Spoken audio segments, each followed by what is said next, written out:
우리 하나님의 말씀은 마태복음 5장 1절에서 10절 말씀, 우리 지난주하고 같은 본문의 말씀입니다. 마태복음 5장 1절에서 10절 말씀까지 함께 읽어보도록 하겠습니다. 다 같이 읽겠습니다. 시작. 예수께서 무리를 보시고 산에 올라가 앉으시니 제자들이 나온지라. 입을 열어 가르쳐 이르시되 심령이 가난한 자는 복이 있나니 천국이 그들의 것이며, 애통하는 자는 복이 있나니 그들이 위로를 받을 것이며, 온유한 자는 복이 있나니 기업으로 받을 것이며, 의에 줄이고 목마른 자는 복이 있나니 그들이 배부를 것이며, 긍휼히 여기는 자는 복이 있나니 그들이 긍휼히 여김을 받을 것이며, 마음이 청결한 자는 복이 있나니 그들이 하나님을 볼 것이며, 화평하게 하는 자는 복이 있나니 그들이 하나님의 아들이라 일컬음을 받을 것이며, 의를 위하여 박해를 받은 자는 복이 있나니 천국이 그들의 것임이라. 아멘. 우리 옆 사람의 그 눈빛을 극히 바라보시면서 이렇게 인사했으면 좋겠습니다. 당신이 있어 오늘도 웃을 수 있습니다. 네, 당신 때문에 오늘도 웃습니다. 네. 우리 행복성교회 모든 성도님들이 서로가 서로에게 늘 언제나 기쁨이 되어지는 그런 복된 존재로 우리 공동체가 날마다 세워지는 은혜가 있기를 주님의 이름으로 축원드립니다. 지난주부터 이제 산상수훈에 들어가게 되었고, 특별히 지난주에는 복의 개념에 대해서 좀 깊이 살펴보는 시간을 저희가 가졌었습니다. 이 복되다라는 말씀이 구약 성경에는 두 가지 단어가 있었다라고 말씀을 드렸죠. 하나는 바라크의 복이고 또 하나는 아세르의 복이었습니다. 여기 다시 한번 띄워 주시겠습니까? 이 바라크의 복과 아세르의 복이 있는데, 요거는 제가 전도사님 다시 보내준 거가 아니라 지난주 그대로 하셨네요. 다르게 했었는데, 바라크의 복은 뭐라고 말씀을 드렸냐면, 하나님이 주체가 되셔서 인간과 피조물들에게 전적으로 하나님이 주권적으로 부어주시는 그 복을 바로 바라크의 복이다라고 여러분들에게 말씀을 드렸습니다. 그리고 아세르의 복은 어떤 복이냐면, 하나님이 부어주시는 그 복으로 인해서 인간의 내면에서 부어지는 그 심령의 복된 상태가 바로 아세르의 복이다. 다시 말씀드릴게요. 바라크에 하나님이 부어주시는 복이 있잖아요. 그렇게 하나님이 부어주시는 복으로 인해서 인간의 내면에서 누려지는 그 심령의 그 기쁜 상태 있잖아요. 행복하고 기쁨이 가득한 그러한 상태를 아세르의 복이다라고 말씀을 드릴 수 있는 것이죠. 그래서 여러분, 이 구약 성경을 헬라어로 번역한 것이 70인경이라는 그 성경 번역서가 있거든요. 구약은 히브리어로 기록되어져 있잖아요. 그런데 그것을 그 70인경 헬라어로 번역한 성경에 보시면, 그래서 바라크의 복은 율레기오라는 이 단어를 번역이 되어 있고요. 그리고 아세르는 마카리오스의 복으로 그렇게 번역을 했다라는 것입니다. 자, 그래서 이 영어로는 바라크는 블레싱이 되는 것이고 아세르는 해피니스가 되는 것이다라고 이야기할 수 있는 것이죠. 물론 여러분, 이 아세르의 복이 무조건 해피니스, 행복이라고 전부 다 그렇게 번역할 수 있는 것은 아니지만, 그래도 히브리어 단어 아세르를 가장 그 원문의 의미를 가장 정확하게 번역한 단어, 영어 단어는 해피니스라고 이야기할 수 있다라는 거예요. 자, 그런데 여러분들 팔복에 나오는 복이 있도다 할 때 그 복은 이 아세르의 복이었습니까? 아니면 바라크의 복이었습니까? 그렇죠. 아세르, 마카리오스의 복이었다라는 것입니다. 그런데 행복이었다라는 거예요. 심령이 가난한 자는 복이 있도다라고 이야기할 때, 심령이 가난한 자는 행복하도다라고 이렇게 우리는 번역할 수 있다라는 것이죠.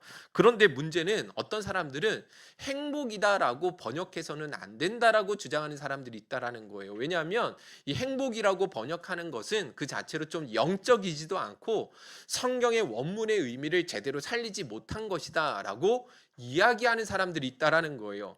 더군다나 여러분들 이 해피니스의 어원이 다음 띄워주시면, 어원이 무엇입니까? 해비라는 뜻을 이 어원이거든요. 해은 어떤 뜻을 가지고 있냐면 우연히 일어나다, 혹은 행운, 우연이라는 뜻을 가지고 있거든요. 그래서 행복이라는 것이 우연히 우리에게 찾아오지만 또 어떤 문제나 사건이나 어떤 변화들이 일어날 때는 얼마든지 그 행복이 뭐 할 수 있다라는 거예요?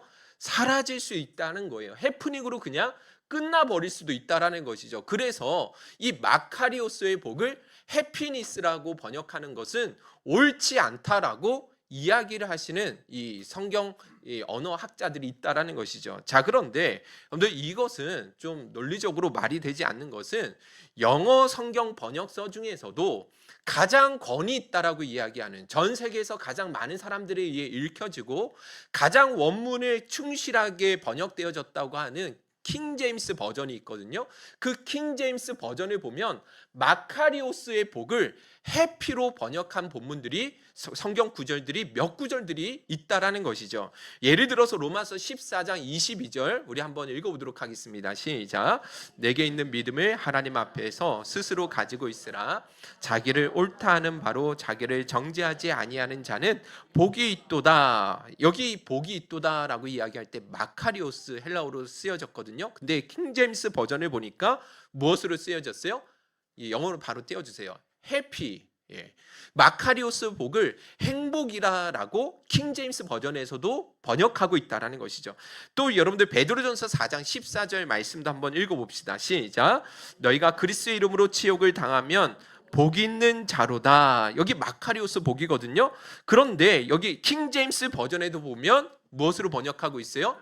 똑같이 해피로 번역하고 있다라는 거예요. 그리스도의 이름으로 치욕을 당하는 자는 진짜 행복한 사람이다라고 킹 제임스 버전에서도 그렇게 번역을 해 놓았다라는 것입니다. 그러니까 여러분, 이 행복의 어원이 우연히 왔다가 우연히 사라지는 것이기 때문에 마카리오스를 행복이다라고 번역해서는 안 된다라고 이야기하는 것은 전혀 좀 논리적이지 않다라는 것을 볼 수 있다라는 것이죠. 가장 권위적이고 성경의 원문을 가장 잘 살리고 있는 영어 성경 번역서들에서도 보면 마카리오스의 복을 행복이라고 번역하는 것이 가장 원문을 제대로 잘 살렸기 때문에 이런 본문들이 분명히 있다라는 것입니다. 그래서 여러분들 마태복음, 제가 다시 결론적으로 말씀드리는 것은 마태복음 5장에 팔복이 있지 않습니까? 여러분들 너무나 잘 알고 있는 이 팔복에 나오는 이 복이 복되다라고 번역하는 것보다는 그 사람은 진짜 행복하도다라고 이야기하는 것이 훨씬 원문의 의미를 더 잘 살릴 수 있다라는 것입니다.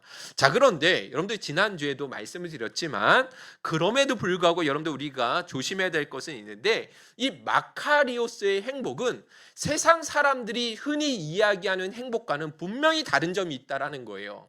그런데 마카리오스의 행복은 사람이 인위적으로 만들어낼 수 있는 행복이 아닙니다. 하나님이 절대적인 주권 하에 하나님만이 부어주실 수 있는 행복이라는 거예요. 그래서 이 행복은 어떤 상황과 환경에 의해 변질되거나 사라질 수 있는 것이 아니라 영원한 행복을 이 마카리오스의 행복이다라고 말씀을 드렸던 것이죠. 그런데 우리 일상적인 세상 사람들이 추구하고 또 세상 사람들이 흔히 이야기하는 그 행복에는 일시적이고 가변적인 성격을 가지고 있다라고 지난주에 말씀을 드렸죠. 그죠? 얼마든지 상황에 따라 변질되어지고 사라질 수도 있다라고 말씀을 드렸습니다. 영원을 보장해 주지 않는다라는 거예요. 여러분들 한번 깊이 생각해 보세요. 여러분들 자녀들이 우리 부모에게 주는 기쁨이 있습니까? 없습니까? 기쁨이 있죠. 그죠? 우리 자녀들이 처음 태어났을 때 보게 되어지는, 주어지는 그 기쁨이 이루 말할 수 없는, 또 자녀들을 키우면서 또 얻게 되어지는 기쁨이 있단 말이에요. 그런데 여러분들 우리가 자녀를 키울 때 기쁨만 있습니까? 행복만 주어집니까?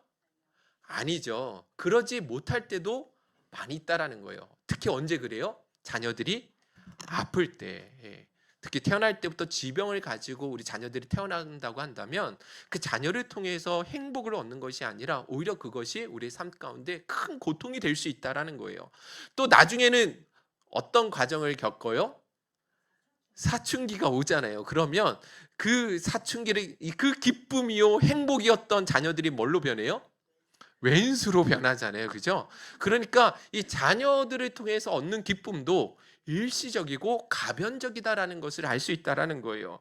건강도 마찬가지입니다. 건강할 때는 참 건강이 행복하다라고 우리가 느낄 수 있지만, 근데 그 건강함이 영원히 유지될 수 있습니까? 아니죠. 그렇지 않다라는 거예요.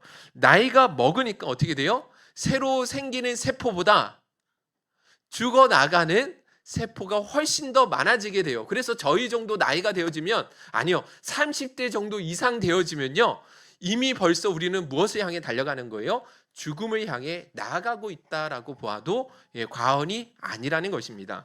여러분들, 물질도 마찬가지라고 말씀을 드렸죠. 돈이 잘 벌려지고 소유가 풍성할 때에는 얼마든지 그 물질을 통해서 행복을 우리는 누릴 수 있다라고 생각합니다. 그런데 나보다 훨씬 더 부유한 사람을 만나게 되어지면 어떻게 됩니까?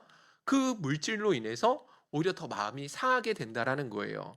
근데 내 친구가 여기 에코메트로에 살아가지고, 야, 드디어 이제 이사를 왔어요. 그래서 친구하고 같이 이웃 사촌이 될 수 있겠다 생각을 했는데, 그 친구가 얼마 안 있다가 송도로 펜트하우스로 이사 갔어요. 그럼 어떻게 돼요? 또 절망이 찾아오잖아요. 그러니까 여러분들, 이 세상에 있는 소유도 물질도 결국은 우리에게 영원한 행복을 보장해 주지 못한다라는 것입니다. 세상 사람들이 행복이라고 느끼고 추구하는 것들이 다 그렇다라는 거예요. 결국은 그것이 우리를 배신하게 되어 있다라는 것입니다. 그런데 마카리오스의 행복은, 하나님이 우리에게 주시고자 하는 그 행복은 일시적이지 않다라는 거예요. 가변적이지 않고 영원한 행복을 우리에게 말씀해 주고 있다라는 것입니다. 상황과 환경에 의해서 조금도 영향을 받지 아니하는, 그 속에서 영생하도록 솟아나는 샘물과 같은 영원한 행복이 바로 마카리오스의 행복이다 라고 말씀해 주셨다라는 것입니다. 저와 여러분들이 이 마카리오스의 행복을 날마다 충만하게 누리며 살아가실 수 있기를 주님의 이름으로 축원드립니다. 자, 오늘 그 첫 번째로 8복 가운데 첫 번째 복인 심령이 가난한 자의 복에 대해서 저희가 이제 함께 좀 나눠보도록 하겠습니다. 오늘 본문 5장 3절 말씀 한 번만 더 읽어보도록 하겠습니다. 5장 3절입니다. 시작. 심령이 가난한 자는 복이 있나니 천국이 그들의 것임이요. 아멘. 여기 보시면 심령이 가난한 자가 복이 있다라는 말씀이 있는데, 이 심령이 가난한 자의 말씀, 가난하다라는 이 말씀이 잘 마음에 와닿지 않습니다. 그래서 이 말씀을 바르게 이해하기 위해서는 여기에 나와 있는 이 가난이라는 이 단어가 어떤 의미를 품고 있는지를 먼저 알 필요가 있습니다. 그런데 헬라어 단어에는 가난이라는 단어가 두 가지를, 가난이라는 단어를 사용하고 있습니다. 첫 번째는 이 페네스 가난입니다. 페네스 가난이다라는 것은 무슨 말이냐면, 남는 것이 없어서 여유가 없는 가난을 의미하는 거예요. 그래서 사람이 일을 하고 노동을 하면 그럭저럭 살아갈 수 있는 가난함을 말하는 것이죠. 하루 벌어서 하루 살아갈 수 있는 정도의 수준을 갖춘 가난함을 바로 페네스 가난함이다라고 이야기를 하는 것입니다. 자, 그런데 두 번째로 이 가난함에는 프토코스의 가난함이 있어요. 여러분들 들어보셨는지 모르겠지만 무슨 가난함이 있다고요? 프토코스의 가난함이 있다라는 것입니다. 이 프토코스의 가난함은 어떤 가난함을 말하는 거냐면, 이 파산을 당했기 때문에 남의 도움이 없이는 결코 살아갈 수 없는 가난함을 이 프토코스의 가난함이라고 이야기하는 거예요. 빌어먹지 않으면 절대로 살아갈 수가 없는 절대절명의 가난함을 프토코스의 가난함이라고 이야기합니다. 그래서 성경에도 보면 이 부잣집 대문에서 평생 구걸하다가 그렇게 죽어간 거지 나사로의 이야기가 나오는데, 그 거지 나사로를 프토코스의 가난함이다라고 이야기를 한다라는 거예요. 여러분들 이해 가십니까? 자, 그러니까 절대 빈곤자고 절대 극빈자층을 이 프토코스의 가난함이다라고 이야기를 한다라는 것이죠. 자, 그런데 오늘 예수님이 말씀하셨던 가난한 자가 복이 있다라고 이야기할 때 첫 번째 페네스의 가난함을 말하는 것이 아니라 프토코스의 가난한 자는 복이 있다라고 말씀하신다라는 거예요. 그러니까 가장 비천하고 가장 무력한 사람의 가난함을 우리 주님은 복되다라고 이야기하신다라는 것이죠. 그러니까 여러분들 이게 어떻게 복으로 느껴질 수 있겠냐라는 거예요. 오히려 저주처럼 보이지 않느냐라는 것이죠. 그런데 당시 헬라 사람들은요, 프토코스 가난한 사람들을 당시 가여할 정도로 느낄 정도가 아니라, 그 사람들이 느끼는 바에 의하면 수치스럽다라고 느껴졌다라는 거예요. 그래서 플라톤, 여러분들 잘 아시는 그 플라톤은 그의 이상 국가를 위한 헌법에서 뭐라고 이야기하냐면, 우리나라 안에는 절대로 푸토코스한 가난한 사람들이 있어서는 안 된다. 우리나라의 수치다라고 이야기하면서 그렇게 구걸하는 사람, 푸토코스 가난한 사람들이 있다고 한다면 반드시 이 나라에서 추방해야 된다라고 이야기할 정도로 그 푸토코스 가난한 사람들을 불쌍히 여기는 정도가 아니라 수치스럽게 느껴졌다라는 것입니다. 그런데 우리 주님은 뭐라고 하신다라는 거예요? 그런 분위기 안에 있는 그 시대에 푸토코스 가난한 사람들이 오히려 복이 있다라고 이야기하신다라는 거예요. 그러니까 여러분들 이 말씀을 들었을 때 사람들이 어떻게 쉽게 받아들일 수 있었냐라는 것이죠. 그런 측면에서 여러분들 생각해 보면 여러분들 이 푸토코스 3절 말씀에 여러분들 가만히 보니까 예수님께서 말씀하신 그 가난함은 단순히 물질적인 가난함만을 의미하는 것이 아님을 우리가 기억해야 된다는 것입니다. 여러분들 3절 다시 한번 보시면 이 가난한 자가 복이 있다라는 말씀 앞에 뭐가 있어요? 그렇습니다. 심령이 가난한 자가 복이 있다라고 말씀하신다라는 것이죠. 어떤 사람들은 누가복음에는 이 심령이라는 단어가 빠져 있거든요. 가난한 자가 복이 있다라고 누가복음 말씀 안에 기록되어 있단 말이에요. 그래서 여기 마태복음에 나오는 심령이 가난하다라는 것도 물질적인 가난함을 의미한다라고 해석하는 사람들이 있는데 그건 성경적이지 않다라는 거예요. 왜냐하면 물질적인 가난함이 심령의 가난함을 가져오는데 어느 정도 도움이 될 수 있는지는 모르겠지만 가난한 사람이 곧 심령이 가난한 사람이다라는 등식은 성립되지 않는다라는 것입니다. 특히 여러분들 가난한 사람들 마음 가운데에도 가난하기 때문에 물질에 더 집착하는 사람이 있어요, 없어요? 그렇죠. 물질에 가난하기 때문에 물질에 더욱 집착하는 사람들이 있단 말이에요. 돈을 가지지 못한 것에 대한 열등감을 가지고 있기 때문에 혹은 이 돈이 이 물질이 자신의 신분을 상승시켜주고 자신에게 진짜 행복을 가져다 줄 수 있는 것처럼 생각하면서 온전히 물질에 매여 있는 사람들이 있단 말이에요. 그래서 이 심령이 가난하다는 것이 곧 물질이 가난하다라고 이야기해서는 안 된다는 것입니다. 그러면 심령이 가난하다라는 것은 무엇을 말하는 것인가? 쉽게 이야기하면 하나님 앞에 섰을 때 가난한 마음을 바로 심령이 가난한 마음이다라고 이야기할 수 있다는 것입니다. 우리 그리스도인들이 그 거룩하신 하나님 앞에 서게 되었을 때 느껴지는 그 마음의 상태, 절대적인 그 빈곤의 마음의 상태가 바로 그 푸토코스 심령이 가난한 자의 마음이다라고 해석할 수 있다는 거예요. 성경에 보시면 이사야 6장 5절이 그 말씀을 가장 잘 표현한 것 같습니다. 우리 같이 한번 읽어보도록 하겠습니다. 시작. 하루다 나여 망하게 되었도다.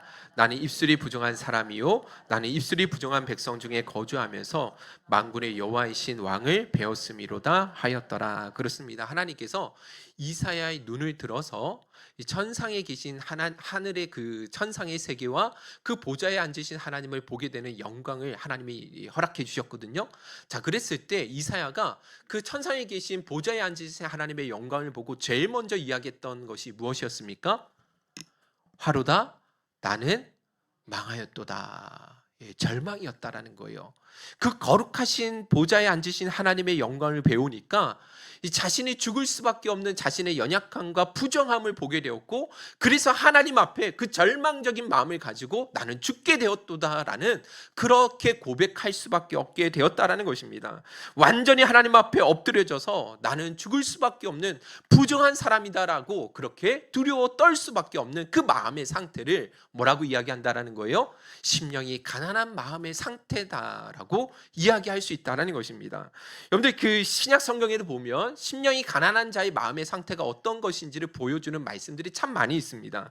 마가복음 10장에 특히 가보면 어느 부자 청년이 예수님께 나와서 내가 어떻게 하면 영생을 얻을 수 있습니까? 라고 질문했을 때 예수님께서 율법을 통해서 그 영생 얻는 길에 대해서 분명히 말씀해 주셨거든요. 그랬을 때 이 부자 청년이 뭐라고 이야기하냐면 10장 19절 20절 같이 한번 읽어보도록 하겠습니다. 시작.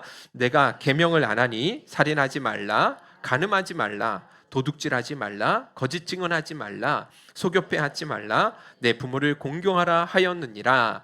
그가 여짜오되 선생님이여 이것은 내가 어려서부터 다 지켰나이다. 여기 보세요.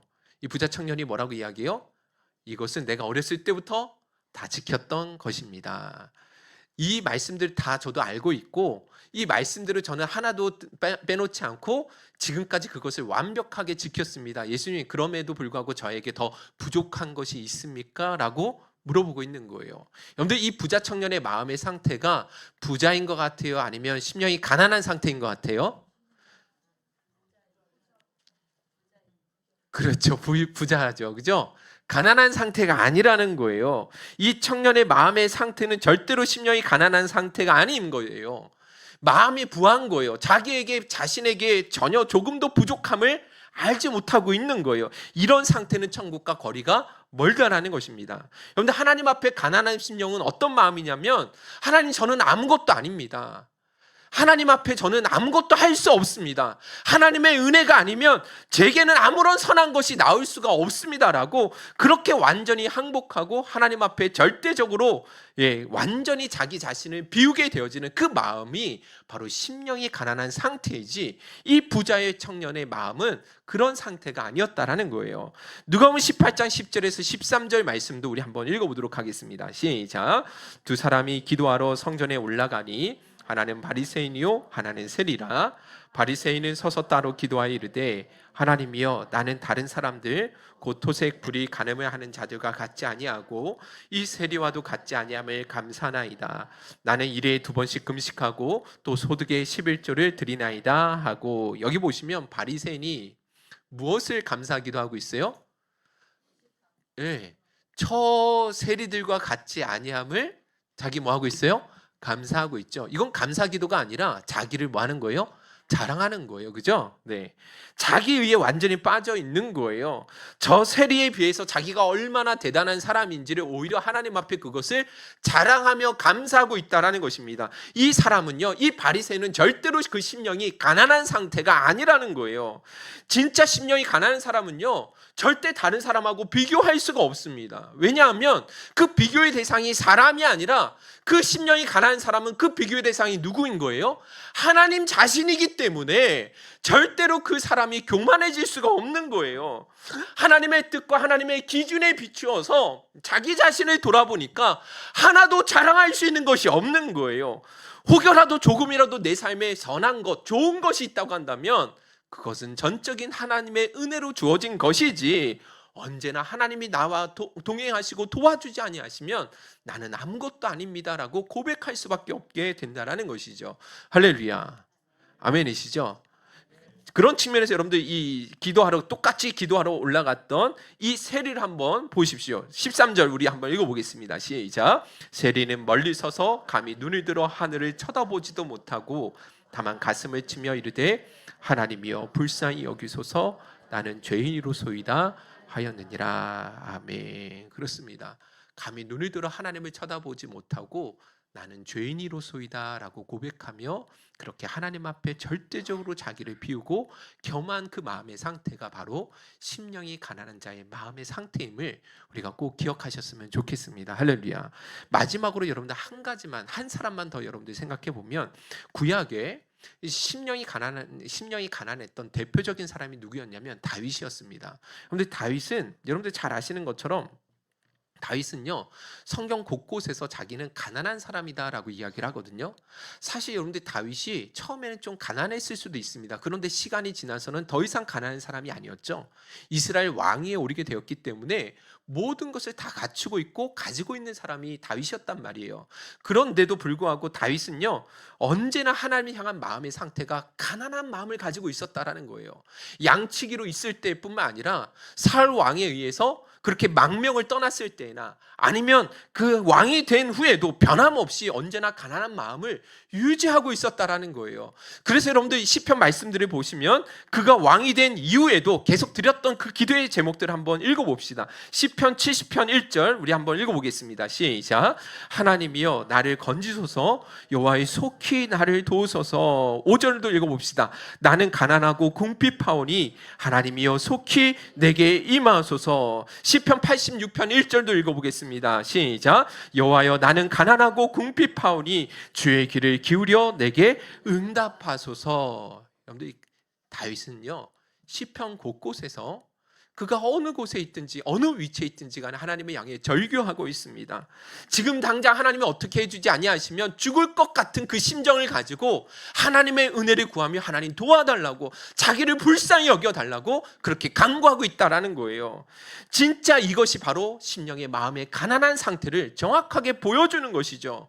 다윗은 물질적으로 풍요했습니다. 모든 권력과 부를 다 갖추고 있는 자리에 서 있었다라는 거예요. 그럼에도 불구하고 다윗은 언제나 하나님 앞에 절대적으로 가난한 마음으로 하나님의 은혜가 아니면 저는 살아갈 수 없습니다라는 그 믿음을 가지고 하나님 앞에 나아가고 있다라는 것이죠. 이런 자들이야말로 하늘의 진정한 행복을 누리는 축복을 누리게 될 줄로 믿습니다. 할렐루야. 아멘이시죠? 이렇게 심령이 가난한 자에게 하나님이 어떤 복을 약속하셨느냐? 우리 마태복음 5장 3절 우리 한 번만 더 읽어보겠습니다. 시작. 심령이 가난한 자는 복이 있나니 천국이 그들의 것임이요. 그렇습니다. 천국입니다. 하나님께서 심령이 가난한 자에게 하나님 나라를 통째로 그렇게 부어주시겠다라고 약속해 주셨다라는 것이죠. 여러분들, 여기서 천국이 의미하는 것은 우리가 죽어서 가는 천국만을 의미하는 것이 아니에요. 왜냐하면 천국이 저희 것이며라는 이 시제가 현재 시제이기 때문에 그래요. 그래서 천국이 그들의 것이다, 너희들의 것이다 라고 약속하실 때에는 우리가 죽어서도 천국에 들어갈 수 있지만 동시에 이 땅에 현재 지금 살아가는 이 순간에도 무엇을 누릴 수 있다는 거예요? 그렇습니다. 천국을 하나님이 부어주시는 영원히 변치 않는, 쇠하지 아니하는, 상황과 환경에 조금도 흔들리지 아니할 수 있는 그 행복을 이 땅에서 누릴 수 있다라고 약속해 주셨다라는 것이죠. 할렐루야. 아멘이시죠? 그런데 우리 그 행복생교회 우리 김유선 집사님 여러분들 아세요? 네, 잘 아시죠, 그렇죠? 네. 여기 이 자리에 앉아 계셔서 제가 이 말씀을 드리긴 좀 죄송하지만, 우리 집사님께서 항암 수술을 받으시고 이후에 계속 그 항암 주사를 맞으셨잖아요. 그래서 지금 이제 마지막 한 번 남으셨는데, 그래서 항암 주사를 맞으시는 과정에서 한 2주나 3주에 한 번씩 제가 그 영종도로 찾아뵙고 인사를 드렸거든요. 같이 교제를 나눴는데, 그때 이 집사님을 뵐 때마다 한 번도 우울하게 이렇게 만나신 적이 한 번도 없어요. 물론 우리 김유선 집사님이 언제나 밝고 긍정적이시기 때문에 항상 얼굴에 웃음이 끊이지 않으시잖아요. 여러분들 잘 아시잖아요. 그럼에도 불구하고 제가 집사님을 만나 뵙고 오면 늘 언제나 제 마음 가운데 오히려 제가 은혜를 받고 큰 위로를 받고 돌아올 때가 정말 많이 있었습니다. 왜냐하면 집사님이 말씀하실 때마다 뭐라고 하시냐면, 제가 이렇게 살아 있음에 하나님께 너무 감사해요. 지금 매일마다 새벽 예배를 드릴 때마다 하나님 보여주시는 은혜가 너무 얼마나 큰지, 새벽 예배 끝나고 이렇게 1시간씩 걸을 때마다 하나님이 정말 내 가까이서 같이 대화하고 이야기하고 매 순간순간마다 하나님을 인식하며 대화하는 이것이 너무너무 큰 기쁨이다라고 이야기를 하시는데, 오히려 그런 이야기를 나눌 때마다 목사인 제가 너무 부럽기도 하고 부끄러질 때가 참 많이 있었습니다. 자, 그런데 그 집사님 볼 때마다 어떤 말씀이 떠올렸냐면 시편 4편 7절 8절 말씀이 떠올랐어요. 우리 한번 읽어보도록 하겠습니다. 시작. 주께서 내 마음에 두신 기쁨은 그들의 곡식과 새 포도주가 풍성할 때보다 더하니이다. 내가 평안히 눕고 자기도 하리니 나를 안전히 살게 하시는 이는 오직 여호와이시니이다. 아멘. 그렇습니다. 우리 하나님께서 김유선 집사님 마음에 부어주신 그 기쁨은요, 그 이전에 집사님이 누렸던 그 어떤 때보다도 풍성하고 충만하시더라는 거예요. 비록 몸은 건강하지 않으실지라도, 경제적인 상황은 이전보다 좀 좋진 않다 할지라도 불구하고 분명한 사실은 집사님의 마음 가운데 하나님의 은혜로 충만하니까 그 이전에 누렸던 그 어떤 복보다 더 충만한 은혜를 지금 현재 누리고 계시다라는 것입니다. 어떻게 이런 일이 일어날 수 있는지 아십니까? 그건요, 우리 김유선 집사님이 심령이 가난한 마음으로 늘 언제나 주의 은혜를 사모하며 살아가고 계시기 때문에 그렇다라는 것이죠. 할렐루야. 진짜 빈 마음, 가난한 마음, 하나님의 은혜가 아니면 하나님, 저는 한순간도 살아갈 수 없습니다. 이 가정을 내가 붙들 수가 없습니다. 하나님이 도와주지 아니하시면 안 돼요 라는 그 절박한 가난한 심령이 있었기 때문에 상황과 환경을 뛰어넘을 수 있는 하늘의 행복을 늘 언제나 누리며 살아가실 수 있다는 것이죠. 할렐루야. 오늘 저와 여러분들이 이런 은혜를 누렸으면 좋겠습니다. 그러면 이제 여러분들에게 한번 질문을 던져보도록 하겠습니다. 여러분들 신앙생활 하시면서 지금 현재 그 마카리오스의 행복을 누리고 계십니까? 매일의 순간순간마다 상황과 환경을 떠나서 영원히 변하지 아니하는 그 하늘의 기쁨을 지금 여러분들 누리고 계십니까? 한번 여러분들 자신을 진지하게 한번 돌아보시기 바랍니다. 만약에 내가 신앙생활을 하고 있는데도 불구하고 여전히 내가 하나님 앞에 예배의 자리에 나와 있고 내가 하나님을 떠난 적이 없음에도 불구하고 내가 행복하지 않다라고 느껴진다고 한다면 무엇 때문에 그렇겠습니까? 왜 우리가 분명히 하나님은 심령이 가난한 자에게 이 영원히 쇠하지 아니하는 변하지 아니하는 행복을 약속해 주셨는데 그리스도인들이 왜 그 행복을 누리지 못하는지 아십니까? 그거는요 다름 아니라 우리 마음이 너무나 부유하기 때문에 그렇다라는 것입니다. 마음이 너무 가득해서 그런 거예요. 아쉬운 게 없다라는 것이죠. 아직도 기댈 데가 많고 자랑할 것이 많이 있고 이것이 아니어도 선택할 수 있는 길이 많이 남아있기 때문에 그래서 뭘 느끼지 못하는 거예요? 행복을 느끼지 못하고 있다는 거예요. 다시 말해서 세상의 것들로 너무 부여하고 너무 배부르기 때문에 그래서 하나님이 보여주시는 진정한 행복은 우리가 놓치며 살아가고 있게 된다는 것이죠. 여러분들 과거를 한번 깊이 한번 돌아보세요. 진지하게 여러분들 한번 돌아보세요. 여러분들이 인생 가운데 신앙생활하며 오셨던 그 과정 가운데 내 잔이 넘치나이다 라고 고백했던 때가 언제였습니까? 오늘 아까 읽었던 주께서 내 마음에 두신 이 기쁨이 곡식과 새 포도주가 넘칠 때보다 훨씬 더 풍성합니다 라고 고백하며 기뻐했을 때가 여러분들의 삶 가운데 언제였는지 한번 진지하게 한번 돌아보세요. 그때가 언제였어요? 그렇죠. 그때가 바로 우리의 심령이 가난한 때였다라는 거예요. 도무지 상황이 나아질 기미는 전혀 보이지 않고 내가 아무리 애쓰고 힘쓰고 노력해도 이 문제 앞에 도무지 해결할 수 없는 절대적인 한계 앞에서 내 힘으로 아무것도 할 수 없어서 하나님 앞에 겸손하게 나와서 하나님 도와주지 아니하시면, 하나님이 붙잡아 주지 아니하시면, 하나님의 은혜가 아니면 하나님 저 이 상황에서 이겨낼 수가 없습니다. 하나님 저 좀 도와주세요. 하나님 은혜 베풀어 주세요. 하나님 저 좀 붙잡아 주세요 라고 그렇게 절규하며 하나님 앞에 빈 마음으로 나아갔을 때 돌아보면 그때가 우리 마음 가운데 가장 충만한 은혜를 누리며 살아갔을 때가 아니었냐라는 거예요. 그래서 여러분들 오늘 이 말씀 앞에 진지하게 우리 자신을 돌아보아야 된다는 것입니다. 하나님 외에 다른 것을 통해서 우리가 부유함을 누리고 있고 그것을 통해서 만족함을 누리고 있다고 한다면, 그것 안에서만 만족함을 누리고 있다고 한다면 진짜 우리 자신을 돌아보고 회개할 수 있어야 된다는 것이죠. 물론 물질적으로 풍요하고 또 남다른 어떤 직업도 가지고 있고 사회적인 지위도 갖추고 있고 또 사람들과의 관계도 넉넉하고 풍요로워서 그렇게 아무 문제 없이 잘 보내고 있다고 한다면 그런 것들이 우리 마음에 안정감도 주고 또 든든하게 해줄 수도 있습니다. 그렇죠? 그러나 분명한 사실은요, 우리가 그렇게 든든히 여기고 자랑스럽게 여기는 그것으로 인해서 어떤 문제가 생긴지 아십니까? 그렇습니다. 그거는 하나님 앞에 가난하지 못하도록 만들어주는 방해물이 될 수도 있다는 사실을 우리가 잊어서는 안 된다는 것이죠. 그래서 우리가 진짜 하나님이 주시는 그 하늘의 복, 마카리오스의 여러분들의 행복을 여러분들 회복하길 원하신다고 한다면 이 세상의 것들로 인해서 자랑하지 않을 수 있어야 된다는 거예요. 그것들로 인해서 그것들로 우리 마음을 충만하게 채워서는 안 된다는 것이죠. 그건 영적인 것도 마찬가지예요. 우리 아까 바리새인 이야기 봤죠. 항상 우리 그리스도인들은 스스로가 하나님 앞에 나는 무익한 종일 뿐입니다 라고 고백할 수 있어야 되는 거예요. 화로다 나여 망하게 되었도다 라고 고백했던 그 이사의 심정이 우리 안에 늘 언제나 충만하게 채워질 수 있어야 된다는 거예요.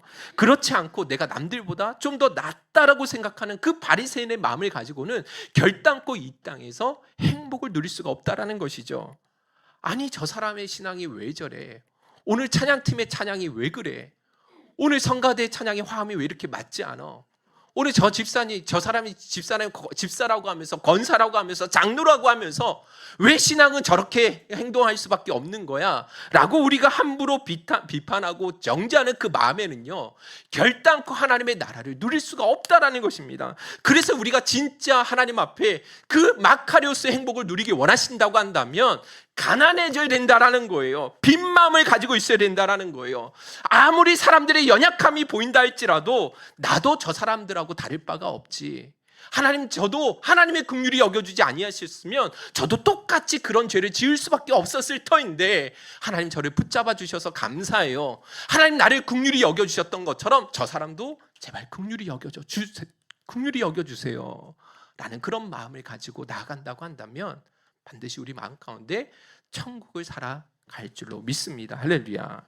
우리 목성님 모든 성도님들마다 심령이 가난한 자가 되어짐으로 우리 하나님이 부어주시는 그 참된 행복, 마카리오스의 행복을 날마다 충만하게 누리며 살아가실 수 있기를 주님의 이름으로 축원드립니다. 결론을 맺도록 하겠습니다. 우리 결단송 이 광야를 지나며라는 이 찬양을 좀 하려고 하거든요.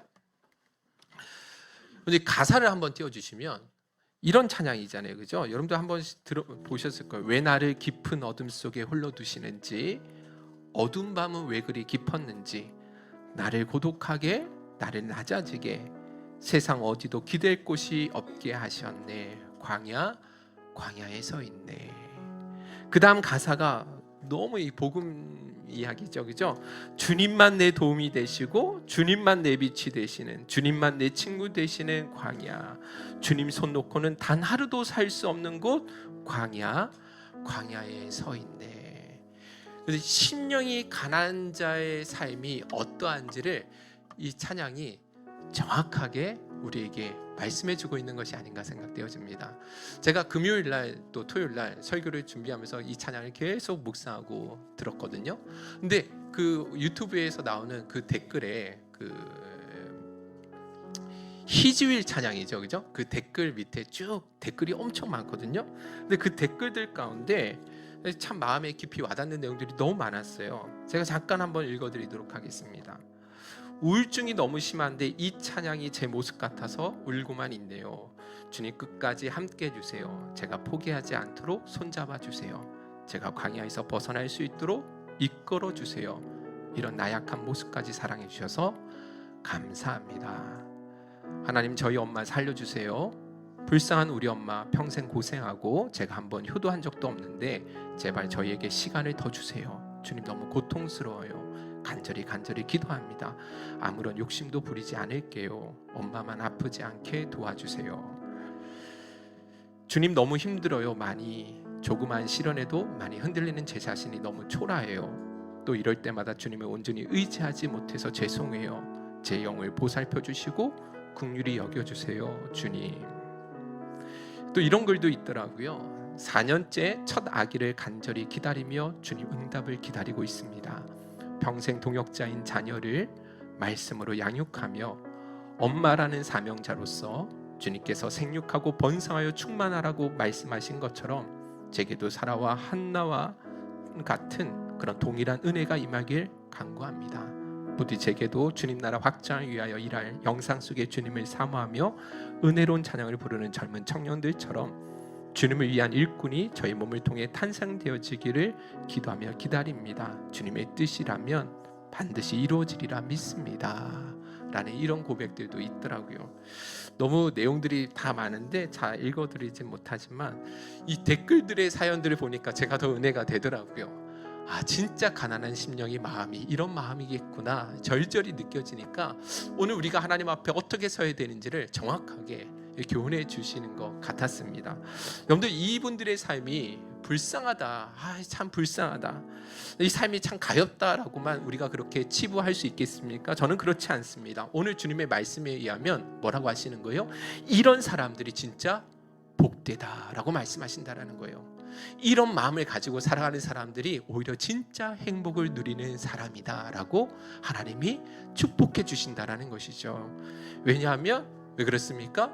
그런 광야 같은 자리에 있을 때 여전히 하나님이 가장 가까이서 그들과 함께 하시고 당신의 전능하신 능력으로 붙잡아 주심을 가장 깊이 체험할 수 있기 때문에, 그래서 이런 사람들이 가장 복된 것이 아닌가 생각되어집니다.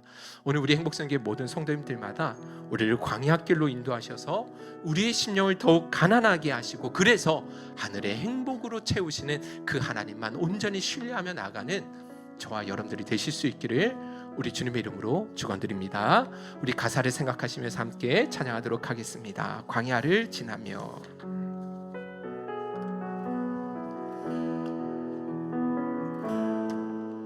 왜 나를 깊은 어둠 속에 홀로 두시는지, 어두운 마음 왜 그리 길었는지,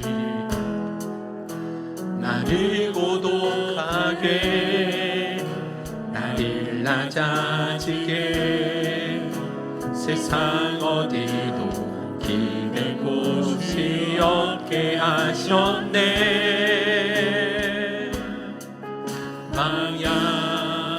광야에 서 있네. 주님만 내 도움이 되시고, 주님만 내 도움이 되시고, 주님만 내 빛이 되시는, 주님만 내 친구 되시는 광야. 주님 손 놓고는 단 하루도 살 수 없는 곳 광야. 광야에 서 있네. 광야에서. 우리 처음부터 다시 한번 가사를 생각하시면서 찬양하도록 하겠습니다. 깊은 어둠 속에 홀로 두시는지, 어두운 밤 왜 그리 길었는지, 나를 고독하게 나를 낮아지게 세상 어디로 기댈 곳이 없게 하셨네.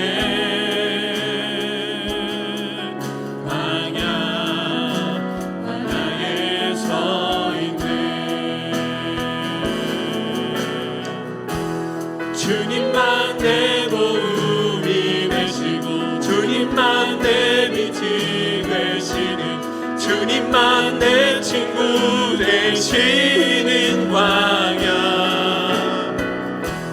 주님 손 놓고는 단 하루도 살 수 없는 곳 광야.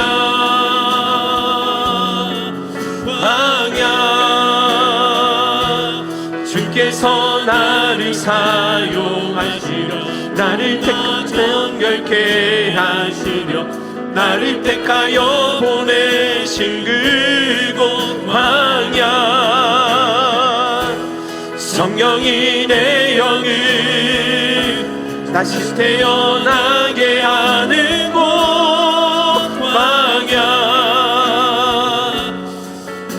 광야에 주님만 내 도움이 되시고, 우리 다 같이 두 손 들어서 믿음으로 주님 바라보며 찬양하며 나갑시다. 도움이 되시고, 주님만 내 빛이 되시는, 주님만 내 친구 되시는 광야. 주님 손 놓고는 단 하루도 살 수 없는 곳 광야.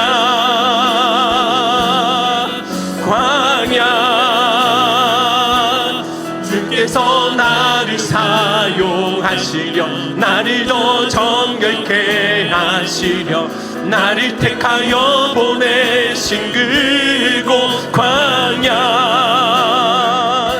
성령이 내 영을 다시 새로 나게 하는 곳 광야. 광야에 서 있네. 우리 합심해서 한번 기도하는 시간을 갖도록 하겠습니다. 말씀을 준비하다가 제 자신을 돌아보면서 내 인생 가운데 가장 충만한 은혜를 누렸을 때가 언제였는가 생각해 보니까, 모든 것이 다 갖추었을 때 환경이 평안할 때가 아니었더라고요. 진짜 동일하게 진짜 내가 가장 충만한 은혜를 누렸을 때 언젠가 돌아보니까 상황과 환경들이 좋지 않았을 때 너무 외롭고 고독하고 힘들고 지쳐서 도무지 내 힘으로 어떻게 할 수 없는 이 문제들을 어떻게 돌파구가 보이지 않아서 그렇게 하나님 앞에 조용히 나와 엎드려서 하나님 도와주세요. 하나님 저 좀 붙잡아 주세요. 하나님 은혜를 허락하여 주세요. 그렇게 믿음으로 하나님 은혜를 구하는 그 심령이 가난했을 때 우리 하나님이 가장 가까이 계심을 느낄 수 있었고 가장 충만한 은혜를 누릴 수 있었음을 믿음으로 고백합니다. 오늘 이 시간 우리가 그렇게 다 같이 함께 기도할 때 하나님 우리 마음 가운데 심령이 가난한 마음이 회복될 수 있도록 주여 도와주옵소서. 세상의 헛된 것들에 우리 마음의 부유함을 찾고 그곳 안에서 만족감을 누리고 있었던 연약함에서 벗어지는 은혜를 허락하여 주시옵소서. 이 심령이 가난한 마음은 내 힘과 의지로 노력해서 아버지 얻어낼 수 있는 것이 아니라 하나님이 전적인 은혜로 부어주셔야지만 누릴 수 있는 복인 줄로 믿습니다. 오늘 우리에게 강권적으로 역사해 주셔서 상황과 환경을 뛰어넘을 수 있는 진정한 마카리오스 복을 누릴 수 있도록 은혜 베풀어 주옵소서. 날마다 심령이 가난한 마음으로 주의 은혜를 구하게 하여 주옵소서. 우리 주여 한번 우리 신의 기도를 하도록 하겠습니다. 주여